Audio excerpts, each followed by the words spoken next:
I'm trying out my new equipment. I've got the Sony set on 4K, and I've got the new drone.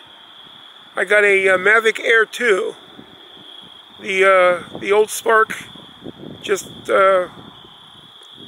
wasn't doing it anymore. I ran it into the Civic Center one day when I was taking some video down there. Gust of wind came up and it slammed into the Civic Center, and it hasn't been the same since. So I asked Pam, and she said, yeah, you won't have any Christmas or anniversary or birthday presents for a year, but that's okay.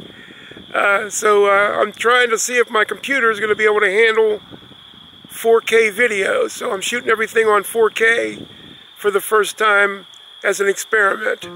Wish me luck.